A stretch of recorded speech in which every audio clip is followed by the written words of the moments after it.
Hello everyone, welcome to BPSC study Adda. हमारा ये बिहार का भूगोल का सीरीज तीसरा आ गया और आपके लिए सीरीज 1 और सीरीज 2 ऑलरेडी अपलोड किए जा चुके हैं, जिसे देखकर आप बेहतर प्रैक्टिस कर सकते हैं तथा उन सभी लेक्चरों का मैं आपका जो है ये लिंक जो है मैं आपको दे दूंगा डिस्क्रिप्शन में। सो हम इस सीरीज को फिर से स्टार्ट करते हैं और हर बार की तरह इस बार भी आप वीडियो को लाइक करेंगे, शेयर करेंगे तथा अधिक से अधिक सपोर्ट करें ताकि ये चीज़ आपके लिए बेहतर, ये चैनल आपके लिए और बेहतर से बेहतर तैयारी कर सके। आज का हमारा पहला प्रश्न है, बिहार के कितने ज़िले भूकंप जोन 5 में आता है? तो बिहार का 8 जो ज़िला है वो भूकंप जोन 5 में आता है। हमारा दूसरा प्रश्न है आज का, बिहार आपदा जोखिम प्रबंधन कार्यक्रम की शुरुआत कब हुई? तो बिहार आपदा जोखिम प्रबंधन कार्यक्रम की शुरुआत मई 2007 में हुई थी। आज का हमारा तीसरा जो प्रश्न है वो है, राष्ट्रीय बाल आयोग द्वारा देश का सर्वाधिक बाढ़ प्रवण क्षेत्र में बिहार राज्य का स्थान कौन सा है? तो बिहार का प्रथम स्थान है बाढ़ के प्रवण क्षेत्र में। बाढ़ प्रवण क्षेत्र में बिहार राज्य हमारा पहले नंबर पर है। अधिक बाढ़ यहाँ पर अक्सर आते रहता है। चौथा नंबर प्रश्न कहता है कि बागमती और कोसी बेसिन में कितने घंटे पहले बाढ़ के पूर्वानुमान के लिए बाढ़ पूर्वानुमान चेतावनी मॉडल जो तैयार किया गया वो विकसित किया है? कितने घंटे पहले वो अलर्ट करता है कि बाढ़ आने वाला है? तो वो 72 घंटे पहले। ठीक है, 72 घंटे पहले। आज का हमारा पाँचवा प्रश्न है कि कोसी बाढ़ चेतावनी मॉडल आरंभ ओपन सोर्स सॉफ्टवेयर के उपयोग के जरिए कब शुरू हुआ? प्रश्न को समझिए। कोसी बाढ़ चेतावनी मॉडल का आरंभ ओपन सोर्स सॉफ्टवेयर के उपयोग के जरिए 2018 में हुआ था। ठीक है, 2018 में। प्रश्न नंबर 6 कह रहा है कि कैमूर और बक्सर जिले में किस मिट्टी की अत्यधिक विस्तार है? तो कैमूर और बक्सर वाला एरिया में भांगड़ मिट्टी का अधिक विस्तार है। प्रश्न 7 कह रहा है कि बिहार का अधिकांश क्षेत्र आच्छादित है। तो बिहार का अधिकांश क्षेत्र कछारी मिट्टी से आच्छादित है। ठीक है, बिहार का अधिकांश क्षेत्र कछारी मिट्टी से आच्छादित है। आज का हमारा 8वां प्रश्न है कि गंगा के मैदानी भाग की मिट्टियाँ किस प्रकार की है? तो गंगा की मैदानी भाग की मिट्टियाँ दोमटी, चिकनी, बलुई मिट्टी है। गंगा का जो मैदानी भाग की मिट्टी है वो दोमटी, चिकनी और बलुई मिट्टी है। ये आपका राइट आंसर है। 9वां प्रश्न है कि नवीन जलोढ़ मिट्टी बिहार के किस जिले में पाई जाती है? तो नवीन जलोढ़ मिट्टी बिहार के सारण, पूर्वी चंपारण, मुजफ्फरपुर, शिवहर, मधुबनी, दरभंगा, समस्तीपुर, खगड़िया, सहरसा, मधेपुरा आदि जिलों में पाई जाती है। 10वां नंबर प्रश्न है, बिहार के उत्तरी गंगा के मैदान में कौन सी मिट्टी नहीं पाई जाती है? तो बिहार के उत्तरी गंगा के मैदान में बलथर मिट्टी नहीं पाई जाती है। बिहार के उत्तरी गंगा के मैदान में बलथर मिट्टी नहीं पाई जाती है। 11 नंबर प्रश्न है कि बिहार में लेटेराइट मिट्टी किस भाग में पाए जाते हैं? तो बिहार में लेटेराइट मिट्टी छोटा नागपुर के पठार के उत्तरी भाग में पाए जाते हैं। ये आपका राइट आंसर है। 12 नंबर प्रश्न कहता है कि बिहार के किस भाग में अपोढ़ मिट्टी की प्रधानता है? बिहार के किस भाग में अपोढ़ मिट्टी की प्रधानता है? तो गंगा का उत्तरी मैदान में अपोढ़ मिट्टी की प्रधानता है। बिहार के किस भाग में अपोढ़ मिट्टी की प्रधानता है? तो बिहार का आपका गंगा का उत्तरी मैदान। ये आपका राइट आंसर है। प्रश्न 13 कहता है कि बिहार के दक्षिणी गंगा के मैदान में कौन सी मिट्टी पाई जाती है? तो बिहार के दक्षिणी गंगा के मैदान में आपका करैल केवाल मिट्टी पाई जाती है। दक्षिणी गंगा के मैदान में करैल केवाल मिट्टी पाई जाती है। ये आपका राइट आंसर है। आपका 14 नंबर प्रश्न है आज का कि बिहार के भांगड़ मिट्टी मिलती है। बिहार में भांगड़ मिट्टी मिलती है, मतलब कहाँ मिलती है? तो बिहार में भांगड़ मिट्टी जो है आपका पूर्णिया, सहरसा, दरभंगा, मुजफ्फरपुर, इन सभी क्षेत्रों में भांगड़ मिट्टी पाई जाती है। ये आपका राइट आंसर है। 15 नंबर प्रश्न कहता है, बिहार में बलसुंदरी मिट्टी का विस्तार क्षेत्र क्या है? बिहार में बलसुंदरी मिट्टी का विस्तार क्षेत्र जो है वो सहरसा, दरभंगा, मुजफ्फरपुर, सारण आदि क्षेत्रों में बलसुंदरी मिट्टी बहुत पाई जाती है। 16 नंबर प्रश्न है कि ताल के नाम से विख्यात गंगा के दक्षिणी तट पर मिट्टी का विस्तार है। ताल के नाम से विख्यात गंगा के दक्षिणी तट पर मिट्टी का विस्तार है जो कि 8 से 10 किलोमीटर चौड़ी पट्टी में फैला हुआ है। 8 से 10 किलोमीटर चौड़ी पट्टी में फैला हुआ है। 17 नंबर प्रश्न कहता है कि बिहार की तराई प्रदेश विस्तृत है। बिहार के तराई प्रदेश विस्तृत है भारत नेपाल सीमा के समानांतर। बिहार का जो तराई क्षेत्र है वो भारत नेपाल सीमा के समानांतर फैला हुआ है, तराई वाला भाग जो है। प्रश्न 18 कहता है कि बिहार में लाल बलुई मिट्टी का विस्तार पाया जाता है। तो बिहार में लाल बलुई मिट्टी का विस्तार रोहतास एवं कैमूर के पठारी भाग में पाया जाता है। ये आपका राइट आंसर है। बिहार में बलथर मिट्टी का विस्तार क्षेत्र क्या है, ये भी बताना है। बिहार में बलथर मिट्टी का विस्तार क्षेत्र जो है गंगा के दक्षिणी पश्चिम में, गंगा के दक्षिण पश्चिम में बलथर मिट्टी का विस्तार है। प्रश्न नंबर 20 कह रहा है आपका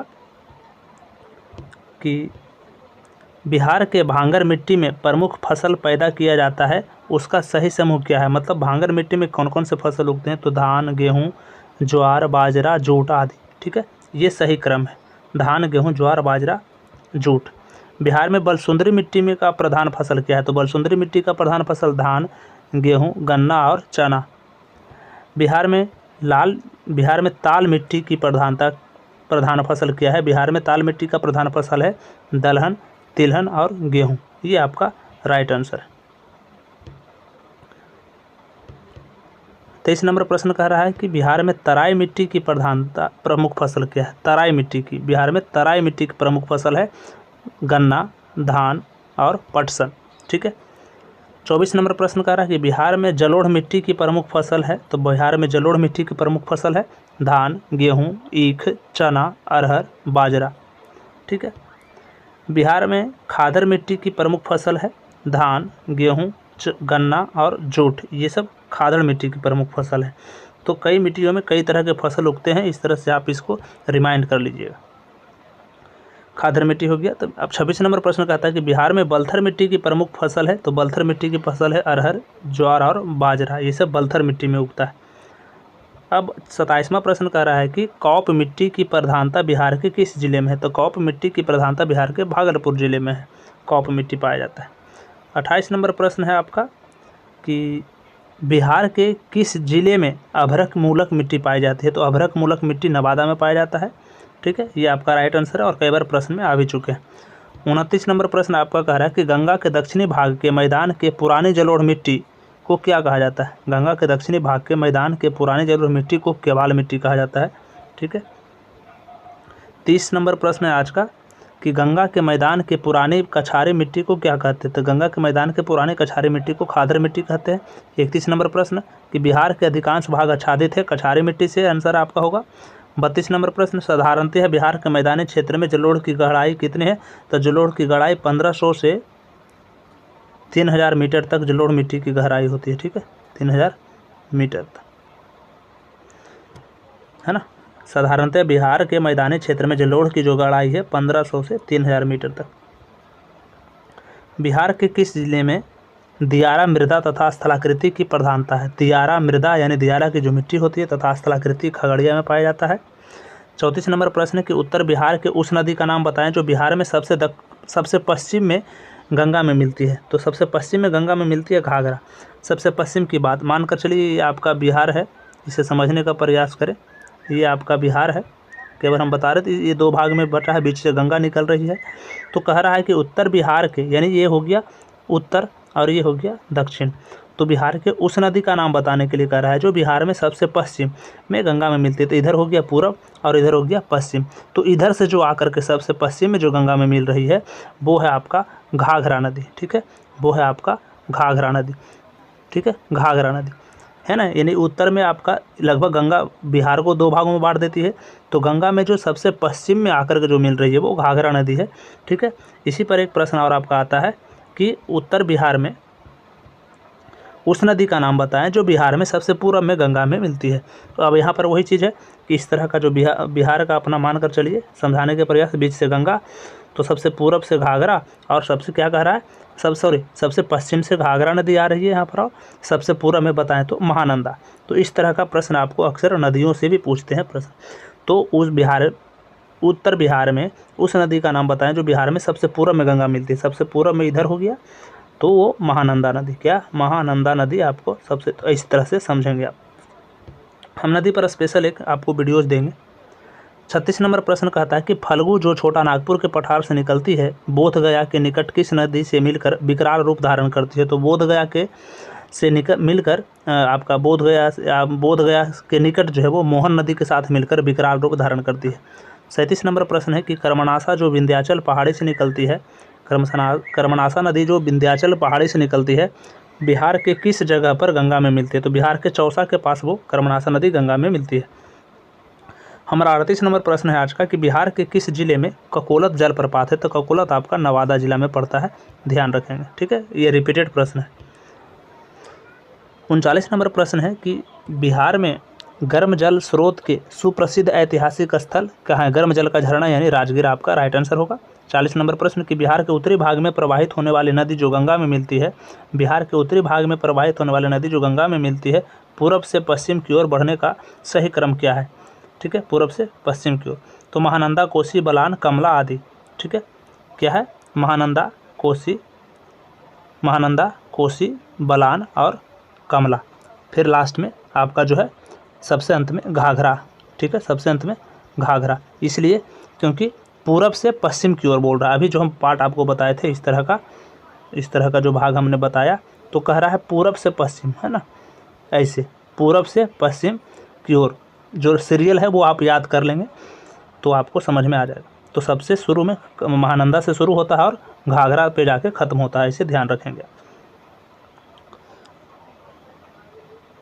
अब अगला प्रश्न है 41 नंबर कि बिहार के दक्षिणी भाग में प्रवाहित होने वाली नदी का सही क्रम जो पश्चिम से पूर्व की ओर बढ़ते क्रम जो गंगा में मिलती है। फिर वही प्रश्न है, केवल दिशा अलग है, ठीक है। यहाँ ऐसे हो गया, मानकर चलिए ये दो भाग में गंगा, तो ये इधर की बात कर रहा है, इधर से गंगा में कौन मिल रही है? तो डायरेक्शन है पश्चिम से पूर्व। तो सोन, पुनपुन, फल्गु, सकरी, ये सब आपका आ जाएगा। इसका भी क्रम आप याद कर लेंगे बेहतर तरीक़ों से। 42 नंबर प्रश्न कि कोसी नदी की अपवाह प्रणाली कैसी है? तो कोसी नदी की अपवाह प्रणाली आयताकार है। 43 नंबर प्रश्न कोसी नदी गंगा में मिलती है खगड़िया के निकट। 44 नंबर प्रश्न आपका कहता है वह नदी जो अपना मार्ग बदलने के लिए कुख्यात है। तो कोसी नदी, और यही कारण है कि बाढ़ का अधिक कारण बनता है। 45 नंबर प्रश्न पुनपुन नदी बिहार के किस स्थान पर गंगा में मिलती है? तो फतुहा के पास, जो कि कई बार प्रश्न एग्जाम में बीपीएससी पूछा भी है। 46 नंबर प्रश्न है कि एकमात्र नदी जिसका उद्गम स्थल जमुई में है। तो अजय नदी जो है जमुई से निकलती है, ठीक है। 47 नंबर प्रश्न कि बूढ़ी गंडक बिहार में किस स्थान पर गंगा में मिलती है? तो मुंगेर के उत्तर में, इसे याद रखेंगे, मुंगेर के उत्तर में। 48 नंबर प्रश्न है कि बिहार का मुजफ्फरपुर शहर किस नदी के किनारे बसा है? तो बूढ़ी गंडक, ये आपका राइट आंसर है। 49 नंबर प्रश्न करता है कि फल्गु नदी के किनारे पर कौन सा पर्यटन स्थल स्थित है? तो आपका राइट आंसर होगा बोधगया, जो कि फल्गु नदी के किनारे एक पर्यटन स्थल है। 50 नंबर प्रश्न और आज का अंतिम प्रश्न है कि बिहार के उत्तर पश्चिम भाग में स्थित सारण जिले और उत्तर प्रदेश के बीच सीमा रेखा का निर्धारण करने वाली नदी कौन सी है? तो घाघरा नदी जो है उत्तर पश्चिम एरिया, यानी सबसे, इसको ऐसे समझिए, ये जो है आपका आप समझाने का प्रयास कर रहे हैं, तो सबसे उत्तर पश्चिम वाला जो एरिया हो गया ये, और ये नदी जो है उत्तर प्रदेश और बिहार के बीच सीमा रेखा का भी निर्धारण करती है, जो आपका इधर हो गया उत्तर प्रदेश, और तो वो घाघरा नदी है। वो कौन सी है? घाघरा नदी। प्रश्न बहुत अच्छा है, ये प्रश्न पूछा भी है, एक बार फिर से समझ लें इसे कि बिहार के उत्तर पश्चिम भाग में स्थित सारण जिले और उत्तर प्रदेश के बीच सीमा रेखा का निर्धारण, यानी सारण जिला और उत्तर प्रदेश के बीच सीमा रेखा का निर्धारण करने वाली नदी कौन सी है? तो आपका घाघरा नदी। ये आपका प्रश्न था, बहुत ही महत्वपूर्ण प्रश्न। ये हमारे सोशल मीडिया, अगर आपको टेलीग्राम पर मुफ्त में फ्री में आपको चाहिए PDF, तो हमारे टेलीग्राम चैनल से ज्वाइन कर ले। फेसबुक, ट्विटर, इंस्टाग्राम, इन विभिन्न तरह के चैनलों से आप हमको फॉलो करके हमारे द्वारा महत्वपूर्ण जानकारी अपने पास प्राप्त कर सकते हैं। सो आप सभी से निवेदन है कि हमारे चैनल को सहयोग करें, ताकि हम आपके लिए बेहतर से बेहतर कंटेंट बनाकर आपके सामने उपलब्ध करें और आपकी तैयारियों में एक हमारा भी अहम योगदान आपके लिए साबित हो। So thank you, best of luck, all the